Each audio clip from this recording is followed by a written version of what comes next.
Genome Series, Metamorphosis, More Than Human, Part 1, The Fall of War Hill. Chapter 1, The Day That the Sky Fell. And welcome back to Channel 6 News on this Tuesday morning. The current time is 6:45 and we're here to bring you up on the latest in traffic and weather. In traffic, Interstate 709 will be experiencing a temporary closing following a report of a severe wreck that occurred along the Oglethorpe Mountain sector last night. It was made known following an emergency call made by one of the passengers following the crash. At least 3 fatalities have been linked to this tragic event. One Martine Gunst, his wife Jacqueline, and their 8-month-old daughter Ellen. The caller, one Miss Ansley Summers, a friend of the family, was rescued and airlifted to Werner General Hospital to receive treatment for minor wounds. When questioned about the incident, Miss Ansley stated that just before the crash, Mr. Gunst reported to have trouble seeing the road, which may be linked to the recent heavy thunderstorms. So for all travelers, we express that you use caution when driving through the area. Road crews have been conducting cleanup operations, and the road is expected to reopen by this afternoon. Until then, alternate routes for those commuting to Burkittsville include Janus Road as well as North Burkittsville Highway for the duration. In weather, we can expect partly cloudy skies until 2 o'clock this afternoon, and clear sunny conditions until the evening, with the highs being in the mid-70s and lows in the upper 50s. Be sure to wear proper clothing tomorrow, as we can expect another wave of thunderstorms to be sweeping in from the northeast during the late evening hours tonight, with wind speeds reaching up to 15 miles per hour. In other news, several families in the Lucasville area are under watch following what is believed to be a chemical leak that may have occurred in nearby Regals Park. At the moment, no developments have been made and cleanup crews are combing the area for the suspected source. Thankfully, no further reports have been made of a possible spread, though local citizens have been evacuated until further notice. There has also been a report of an accident occurring at the Center for Advanced Medical Research in California. The extent of the damage has not yet been substantiated, but we are receiving reports of numerous victims of what appears to have been a vicious attack carried out by an unknown assailant. The assailant has not yet been captured, and police are combing the area surrounding the facility. We will continue to update you as the story plays out.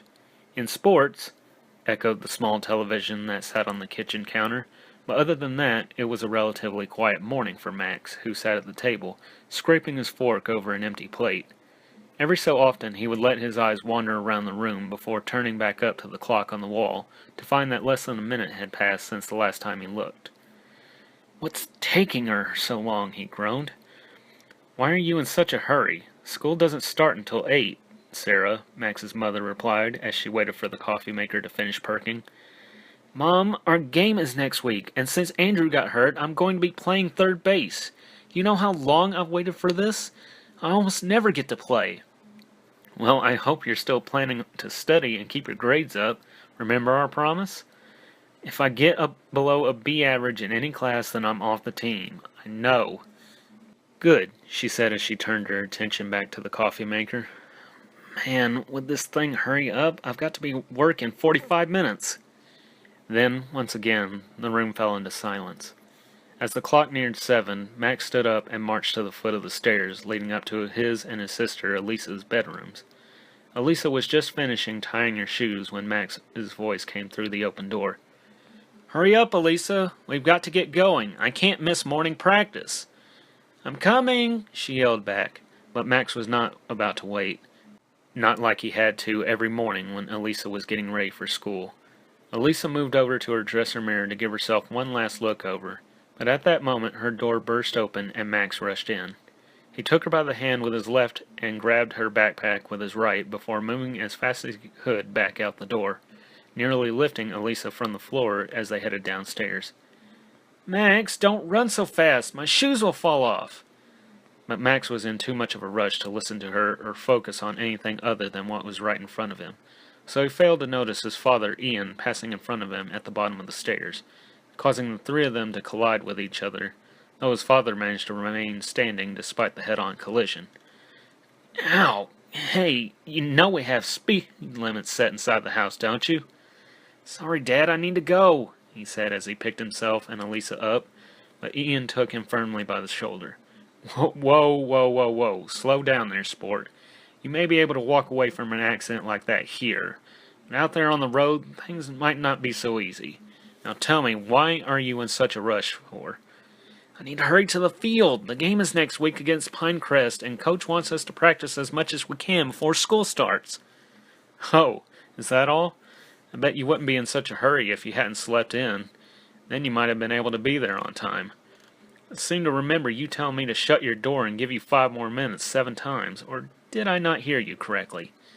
Dad, I need to go. They're counting on me to play third base. Andrew broke his arm last week and they need me to fill in for him.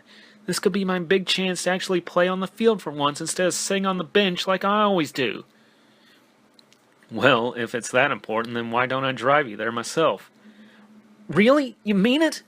Yeah, go ahead and get in the car. It's about time that I get going too, or I'll be late. Having calmed down, Max headed for the kitchen alongside of rather frustrated Elisa, who, thanks to the unexpected flight with her brother, had left her hair in a frizzled mess. Sarah had just finished packing their lunches when they stepped in. Here you go. Now, Max, don't go and get your lunch lost again. I told you I didn't get it lost. A dog came up while we were practicing and stole it. You've used that excuse 4 times now, and I haven't heard anything about a stray dog around your school. Now, I mean it. If you keep losing your lunches, then you'll just have to start making them yourself from now on.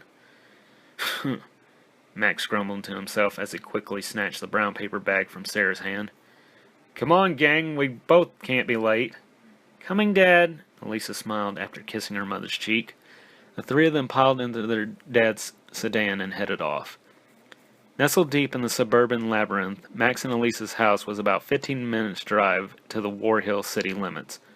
A sprawling metropolis built amidst an expansive forest, War Hill stood like an island of steel and glass. A river separated most of the city from the urban districts.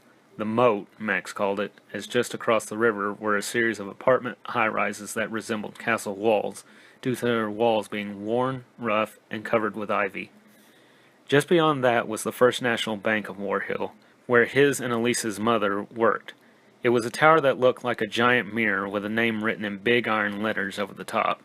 Max and Elisa had visited a few times but had to stay mostly confined to the employee lounge. There was a TV and a few vending machines, but other than that it was not all that great since the chairs felt like rocks and the TV was only ever turned to the news. Their father, on the other hand, worked further into the city at a place called Miller and Associates, the second largest financing company in the city after Klein and Henderson.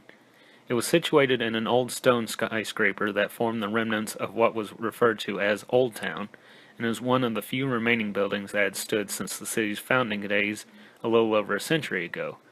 Their father was not all that proud at being a desk jockey, but it paid the bills well enough, and he at least had a good view of the city from his 20th floor corner office.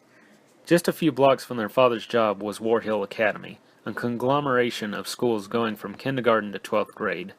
The grades were divided up between 3 4-story tall buildings, named Whitley Hall for the elementary grades, Albright for the middle schoolers, and Ostrom Hall for the high schoolers, with a library and gym composing 2 more, all of which encircled a large green space in the center complete with a pond. In total, the school took up about 5 city blocks and was divided from the rest of the city by a 10-foot-high brick wall.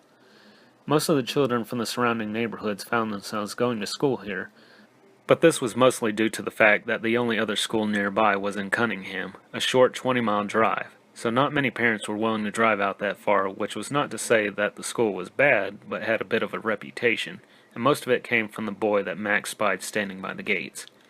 His name was Russell Price, an 8th grader who had a mean streak known well throughout the school and most of the nearby neighborhoods. It was rumored that he had caused over 20 students to transfer out of the academy when he was in 3rd grade, and it only got worse after that. Max had seen the trouble Russell was capable of and dared not cross him if he could at all help it, but it did not look like today was going to be easy with the fact that Russell was keeping watch by the school gates. Their father's car stopped just short of the main gates, and Max, although feeling good about his chances of playing on the team, begrudgingly exited the car and tried his best to spot a way past Russell. As Ian drove away, the 2 were left alone.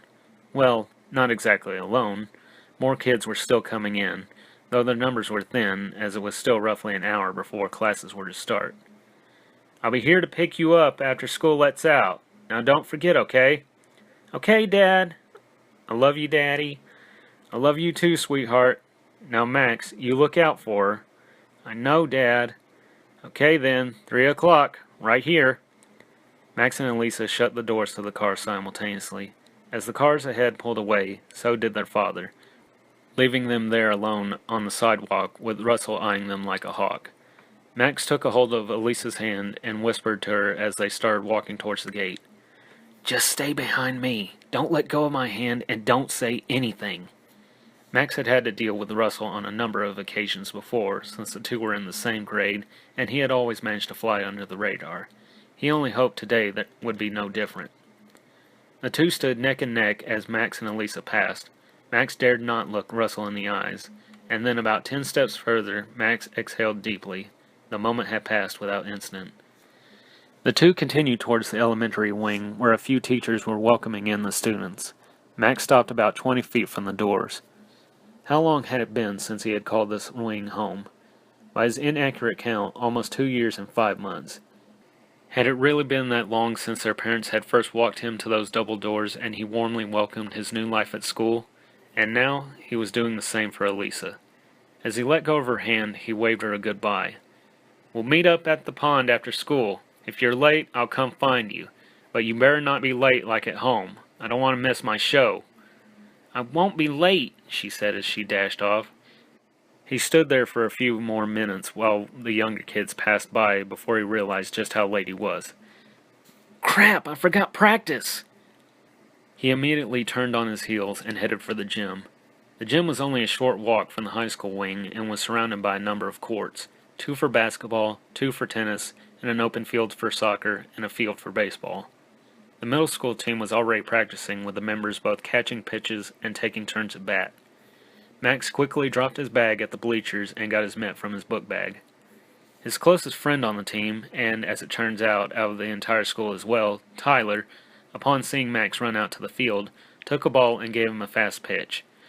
With a determined look and confidence, Max easily caught it and returned it with a curved pitch. After 5 minutes, the coach, a stout man by the name of Bill White, showed up. Okay, team, since 8th graders have morning gym, I've requested the field for practice until the period ends. So until we hear that bell for the second period, we will not be leaving. Is that understood? Immediately, every player turned to meet his eyes. Yes, sir, coach. The boys then immediately went back to practice. It's about time that you'll get to play. I know, right? I've been on the team since we moved up a grade, and I've only gotten up to bat twice. And only because Scott sprained his ankle and Lewis got sick. Well, you better get a home run this time around. If you do, maybe Coach will put you out on the field. I don't know about that. The two had a good laugh as they switched over to running drills and then into hitting. Max managed to get 5 hits. One rolled right past the second base, past Tyler's foot. One ended up being little more than a bunt and barely came up to the pitcher's mound. The third actually flew deep into left field. The fourth was a foul, flying up and behind Max, and the fifth hit the back fence between left and center field. Almost. A few more hits like that and you'll be in the next game for sure. As the morning bell rang, the team came up to the bench for a water break. Even from the field, they could hear the roar of the 500 8th graders coming out from Albright and heading for the gym. Of course, the teachers had no means to keep them quiet and were more than likely talking amongst themselves as well. Without a doubt, their racket was interrupting every class within earshot. As the herd got closer, their voices suddenly went silent. And then, a collective scream rang out. A loud whistle echoed from the sky, drawing every eye towards its source. A Boeing 737, a missile longer than 3 Greyhound buses and weighing 75 tons, careening down towards the school. The 8th graders and teachers ran as fast as they could to clear the area, with another teacher pulling the fire alarm to try and warn those still inside. But by then, it was too little, too late. With a top speed of 590 miles per hour, more than just the school would be lost. With a deafening roar, it rocketed down in between Whitley Hall and Albright. Its nose collided with and crashed through the corner of Albright between the 3rd and 4th story. The nose and cockpit were completely crushed from the impact, sparking a fire which engulfed the front end of the plane. Before a second had passed, the fire burst into an explosion, sending pieces of metal, brick, and smoke hundreds of feet into the air. and through the open hole in Albright, turning what had survived the impact into a raging inferno. While the initial impact blew a hole through Albright, the tail and left wing were swung around directly into Whitley Hall, destroying the face of the building and crashing straight through the 3 classrooms on the 4th floor corner facing Albright. When the explosion occurred, fire and smoke were brought straight into Whitley Hall. The corners of both buildings quickly fell 30 feet to the earth, but the damage was not yet done. With so much fuel for the fires in both buildings, the foam-like ceiling tiles, wooden desks and chairs, papers, computers, printers, and TVs, all of it only spread the flames faster. Classroom by classroom, both buildings were soon covered by a blanket of heat, smoke, and fire. The fire alarms rang, but they were barely audible over the screams of the students and teachers.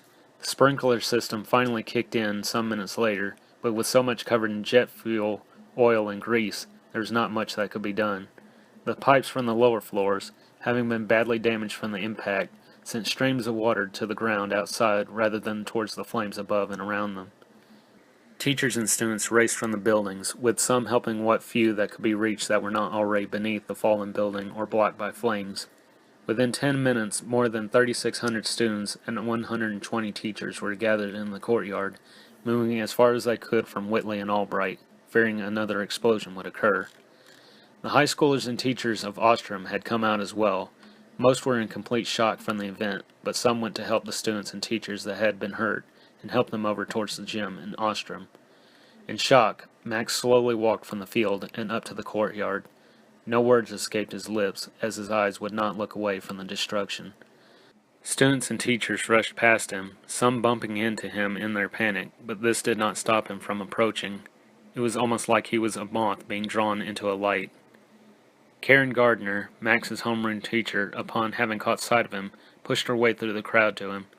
"Max! Max!" She shook him by the shoulders, but he did not respond. She then smacked him hard across the cheek, and his eyes readjusted. He then turned to look at her. Her face was covered with smoke and ash, and her hair and clothes were a wreck. Their classroom was only 2 rooms away from the impact site, and had the 8th graders not been assigned to morning gym classes that day, then more than likely both she, him, and every one of his friends would have either died from the explosion or have been burned alive. Karen was lucky enough to have been in the bathroom across the hall from the class at the time of the impact. Had it not been for that, she most likely would have suffered the brunt of the explosion due to her desk being along the wall facing the corner of Whitley. "Come on, everybody has to be evacuated!" Max suddenly snapped to as Elisa crossed his mind. "Wait! Elisa! Where's Elisa?" Max quickly turned to look through the crowd, scanning each student that passed by or had already passed by, but none of them was her. He did not even see her teacher, Carolyn Waters. "Where's Miss Waters?" he demanded of every teacher he came across. "I don't know," was the only response he got. He then remembered. Carolyn's classroom was on the 2nd floor, 1 room away from the corner beneath the impact. He looked at Whitley Hall.